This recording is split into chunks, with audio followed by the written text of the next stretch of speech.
Hello students. मैं हूं अनीता, आपकी साइंस टीचर। आशा करती हूँ आप सभी अच्छे होंगे और अपनी पढ़ाई भी अच्छे से कर रहे होंगे। तो आज हम करने जा रहे हैं डीओई की वर्कशीट नंबर 18, 7th क्लास की वर्कशीट है विज्ञान की। यह है प्राणियों में पोषण। तो पोषण हम पहले भी पढ़ चुके हैं। पोषण क्या है? जो हम खाना खाते हैं और उस खाने के बाद जो वो हमारे शरीर में उसका यूज होता है, जो हमें उससे पोषण मिलता है, वो क्या होता है? पूरा पोषण में आता है। ठीक है, तो ये है प्राणियों में पोषण। तो आज हम करने जा रहे हैं उसका पाचन, कि पाचन क्या होता है, क्यों जरूरत होती है हमें पाचन की। तो पहले हम देख लेते हैं कि हम खाना खाते हैं और उसके बाद ऐसा क्यों नहीं होता, कि पाचन की जरूरत क्यों होती है। क्योंकि ऐसा नहीं है कि जो हमारी कोशिकाएं हैं, हमारा शरीर कोशिकाओं से बना होता है। ठीक है, तो ये हमारी कोशिकाओं को चावल की जरूरत नहीं होती, रोटी की जरूरत नहीं होती। हमारी कोशिकाओं को क्या चाहिए होता है? उसके अंदर जो कार्बोहाइड्रेट है, जो उसके अंदर फैट है, उसके अंदर जो प्रोटीन है खाने के अंदर, उनको उसकी जरूरत होती है। ठीक है, तो इसलिए उनका, क्योंकि वो जो होती हैं बहुत कॉम्प्लेक्स होते हैं ये सारे। कैसी होती हैं? बहुत ही जटिल होती हैं। बहुत ही जो एक संरचना होती है बहुत जटिल, जो इतनी आसानी से डाइजेस्ट नहीं होंगे ऐसे। तो इसलिए उनको पहले क्या किया जाता है कि छोटे छोटे टुकड़ों में तोड़ा जाता है। ठीक है, तो उस छोटे छोटे टुकड़ों में तोड़ना ही क्या होता है? पाचन होता है। तो अब हम देख रहे हैं कि यहाँ पे है, निम्नलिखित चित्रों को ध्यान से देखें और समझें। बकरी पत्तियां खा रही है। हम देख रहे हैं कि बकरी क्या खा रही है? यहाँ पे पत्तियां खा रही है। बक है, जो बगुला है, वो मछली खा रहा है। शेर क्या है? मांस खा रहा है।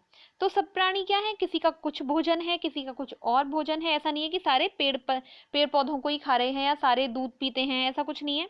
तो यह है प्राणी, जंतु भोजन क्यों करते हैं। तो जंतु अपना भोजन किस प्रकार प्राप्त करते हैं। ठीक है, तो भोजन क्यों करते हैं? पोषण के लिए भोजन करते हैं। अगर भोजन नहीं मिलेगा तो क्या होगा? हमें एनर्जी नहीं मिलेगी और हम फिर कुछ काम भी नहीं कर पाएंगे। ठीक है, और अब क्या है, जंतु अपना भोजन किस प्रकार प्राप्त करते हैं। तो जंतु में अगर हम अपना देखें, जैसे अगर हम जानवरों का देखें, शेर है, वो क्या दूसरे जीवों पे डिपेंड करता है पूरी तरीके से खाने के लिए। हम बकरी का देख रहे हैं, यहाँ पे बकरी किस पे डिपेंड हो रही है? पेड़ पौधों पर डिपेंड हो रही है। या तो घास खा रही है, या पेड़ों को खा रही है, पौधों को खा रही है। ऐसे ही जो बगुला है वो मछली को खा रहा है। तो कैसे है? एक दूसरे पर डिपेंड है खाने के लिए। तो यहाँ पे हम देखेंगे आगे। अब यह प्राणी अपना भोजन प्रत्यक्ष अथवा परोक्ष रूप से पौधों से प्राप्त करते हैं। अब प्रत्यक्ष और परोक्ष रूप से क्या है? प्रत्यक्ष रूप मतलब सीधे सीधे पेड़ों से। प्रत्यक्ष का मतलब सीधे सीधे, जैसे कि हम सब्जियां बना रहे हैं तो सीधे हम पेड़ पौधे ले रहे हैं और उसकी सब्जी बना रहे हैं। ऐसी बकरी है, वो सीधे पेड़ पौधे खा रही है। अथवा परोक्ष रूप से पौधों से प्राप्त करते हैं। अब परोक्ष रूप से कैसे? कि जो हम जीवों को भी खा रहे हैं। अब बकरी भी खाई जाती है, लोग जो मटन बनाते हैं खाते हैं। तो बकरी ने क्या खाया? पौधों को खाया। और फिर उस बकरी को इंसान ने खाया या फिर किसी और एनिमल ने खाया। तो हम इनडायरेक्टली कैसे डिपेंड होते हैं? कि पौधों पर ही होते हैं, या तो प्रत्यक्ष रूप से सीधे सीधे, या फिर सीधे ना होके परोक्ष रूप से, इनडायरेक्टली। तो यह कुछ प्राणी सीधे ही पौधों का भक्षण करते हैं, जैसे शाकाहारी। अब शाकाहारी कौन होते हैं? जैसे खरगोश है, हिरन है, हाथी है। तो ये सब क्या है? शाकाहारी है, बकरी है। जबकि कई अन्य जंतु को अपना आहार बनाते हैं। जबकि और कैसे हैं? जो दूसरे जंतुओं को अपना आहार बनाते हैं, दूसरों को खाते हैं, जैसे शेर है, भेड़िया है, चीता है।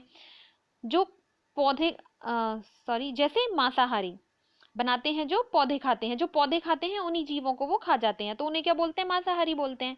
ठीक है, तो जो पेड़ पौधे खाता है सीधे सीधे, वो कौन है? शाकाहारी है। जैसे बकरी और रैबिट है, वो खरगोश है, और हिरन है, ये क्या है? शाकाहारी होते हैं। जो शाक, आप इससे याद रख सकते हो, शाक, शाक क्या होते हैं? पौधों को ही बोला जाता है। तो जो शाक खाते हैं, पौधों को खाते हैं, वो शाकाहारी हैं। जो मांस खाते हैं वो मांसाहारी हैं। कुछ जंतु पौधे एवं जंतु दोनों को खाते हैं। अब जैसे इंसान आते हैं, मनुष्य आते हैं, जिसमें अब मनुष्य ऐसा नहीं है कि मांस ही मांस खा रहे हैं, उनके घर में सब्जियां भी बनती हैं और मांस भी खाते हैं। तो वो कैसे हैं? सर्वाहारी। जो सब कुछ खा रहे हैं वो सर्वाहारी हैं। तो आपको ये टर्म्स याद रखनी है कि जो पेड़ पौधों को खा रहे हैं वो शाकाहारी हैं, जो शाक खा रहे हैं। जो मांस खा रहे हैं वो मांसाहारी हैं। और जो सब कुछ खा रहे हैं, मांस भी पेड़ पौधे भी, वो सर्वाहारी हैं। अब है, मानव सहित सभी जीवों को वृद्धि करने, शरीर को स्वस्थ एवं गतिशील बनाए रखने के लिए खाद्य पदार्थों की आवश्यकता होती है। हमें काम करने के लिए, आप देखते हो कि जब व्रत होते हैं या हमने खाना बहुत टाइम से नहीं खाया होता है, तो हमारे अंदर इतनी एनर्जी नहीं होती है कि कुछ काम भी कर लें। तो अपने आप को गतिशील बनाए रखने के लिए, हेल्दी बनाए रखने के लिए, अपनी ग्रोथ करने के लिए क्या करना होता है, हमें खाना खाना होता है। प्राणियों के पोषण में पोषक तत्वों की आवश्यकता, आहार के अंत अंतर्ग्रहण, भोजन ग्रहण करने की विधि और शरीर में इनके उपयोग की विधि सम्मिलित है। ठीक है, तो क्या कह रहे हैं, जो पोषण है, प्राणियों के जो पोषण है उसमें क्या क्या सम्मिलित है, एक तो पोषक तत्व की आवश्यकता, जो आहार भोजन में जो उन्होंने ग्रहण की है पोषक तत्व, एक तो वो, और दूसरा शरीर में उनके उपयोग। पहला भोजन को ग्रहण करना और दूसरा उस भोजन का उपयोग करना, तो ये दोनों चीजें सम्मिलित हैं प्राणियों में पोषण। सॉरी, तो आगे देख लेते हैं क्या है। अब है पोषक तत्व। पोषक तत्व क्या है, ये आप पिछली क्लासेस में भी पढ़ते आ रहे हैं कि पोषक तत्व क्या होते हैं, जो बहुत जरूरी होते हैं, आवश्यक होते हैं हमारे शरीर के लिए, वृद्धि के लिए। अब वो क्या है, कार्बोहाइड्रेट, वसा, प्रोटीन जैसे भोजन के संगठक पोषक तत्व। क्या है ये पोषक तत्व, अगर क्वेश्चन आता है कि पोषक तत्व क्या है, तो क्या लिखेंगे, कार्बोहाइड्रेट, वसा, प्रोटीन, विटामिन, ये सब क्या होता है, पोषक तत्व। तो क्या है, भोजन के संगठक, ऊर्जा और शरीर की वृद्धि के लिए अत्यंत आवश्यक हैं। तो ये किस लिए आवश्यक होते हैं, ऊर्जा के लिए और शरीर की वृद्धि के लिए। परंतु भोजन के ये संगठक जैसे कार्बोहाइड्रेट जटिल पदार्थ होते हैं। ये कैसे होते हैं, बहुत जटिल पदार्थ होते हैं। जटिल मतलब बहुत ही उलझे हुए, कठोर टाइप के होते हैं। इतने इजी नहीं होते हैं, बहुत ही कठिन होते हैं, जटिल। उनके उन अनेक जंतु इन जटिल पदार्थों का सीधा उपयोग इसी रूप में नहीं कर सकते। तो इसका क्या मतलब है, ये जटिल होते हैं, सीधे सीधे हम इनको इसी तरीके से अपनी जो कोशिकाएं हैं उनको नहीं पहुंचा सकते। कोशिकाएं इनको नहीं खा पाएंगी, नहीं, उनको पोषण नहीं मिल पाएगा।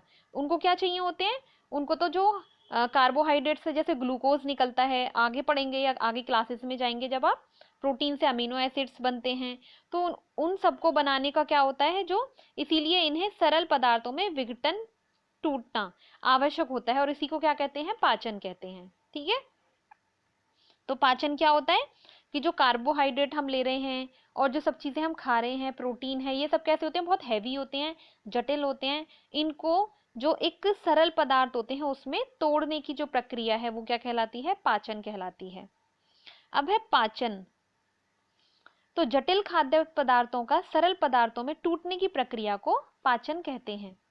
अब इसके क्वेश्चन आंसर देख लेंगे। 3 जीवों का नाम लिखो जो पौधे खाते हैं।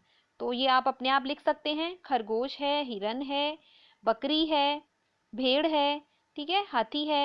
ये क्या है, जो पौधे खाते हैं। सेकंड नंबर पे है डैश तथा वसा का उपयोग ऊर्जा और प्रोटीन, ऊर्जा यहाँ तक है पहले, डैश तथा वसा का उपयोग ऊर्जा किसके लिए किया जाता है, ऊर्जा का, मेनली जो ऊर्जा के हमारे शरीर में, अगर क्वेश्चन कभी भी पूछा जाता है कि ऊर्जा के स्रोत क्या है हमारे शरीर में, ऊर्जा किन से प्राप्त होती है, कौन से पोषक तत्वों से, तो उसमें क्या आता है, कार्बोहाइड्रेट तथा वसा। तो यहाँ पे आप क्या लिखेंगे, कार्बोहाइड्रेट। ठीक है, यहाँ पे पूरा आ नहीं पाएगा ऐसे, कार्बोहाइड्रेट जो यहाँ पे ये लिखा हुआ है आपको ये लिखना है, कार्बोहाइड्रेट। तथा वसा का उपयोग ऊर्जा और प्रोटीन का उपयोग शरीर की, यहाँ पे आप लिखेंगे वृद्धि के लिए होता है। ठीक है, यहाँ पे लिखा हुआ है, ये है वृद्धि के लिए, तो आप यहाँ पे क्या लिखेंगे, वृद्धि। तो पहले वाले में आप लिखेंगे कार्बोहाइड्रेट, यहाँ पे भी लिखा हुआ है ये कार्बोहाइड्रेट, और दूसरे वाले में आप लिखेंगे वृद्धि। ठीक है, अब है पाचन से आप क्या समझते हैं। तो पाचन से आप क्या समझते हैं, आप ये वाला जो आंसर है आप यहाँ से ये लिखेंगे, पाचन की डेफिनेशन आपको दी हुई है, ये है जटिल खाद्य पदार्थों का सरल पदार्थों में टूटने की प्रक्रिया को पाचन कहते हैं। अब है जंतुओं को पाचन की आवश्यकता क्यों होती है। तो जंतुओं को पाचन की आवश्यकता क्यों होती है, तो यहाँ पे लिखेंगे भोजन के ये संगठक जैसे कार्बोहाइड्रेट जटिल पदार्थ होते हैं, यहाँ से लिखेंगे आप भोजन से, भोजन के ये संगठक जैसे कार्बोहाइड्रेट जटिल पदार्थ हैं। अनेक जंतु इन जटिल पदार्थों का उपयोग सीधे इसी रूप में नहीं कर सकते हैं, इसलिए उन्हें सरल पदार्थों में विघटन आवश्यक होता है। इसलिए उनका, यहाँ पे उन्हीं की जगह क्या लिखोगे, उनका। ठीक है, उनका, इस वाले पेन से ठीक से लिखा नहीं जाता। तो क्या लिखोगे? उनका। उनका सरल पदार्थों में विघटन आवश्यक होता है, इसीलिए पाचन, अतः इसलिए पाचन की आवश्यकता होती है। ठीक है, यहाँ तक लिखेंगे और उसके बाद एक लाइन जोड़ देंगे, अतः इसलिए पाचन की आवश्यकता होती है। तो आशा करती हूँ आपको ये वर्कशीट समझ में आई होगी। Thank you for watching. Have a nice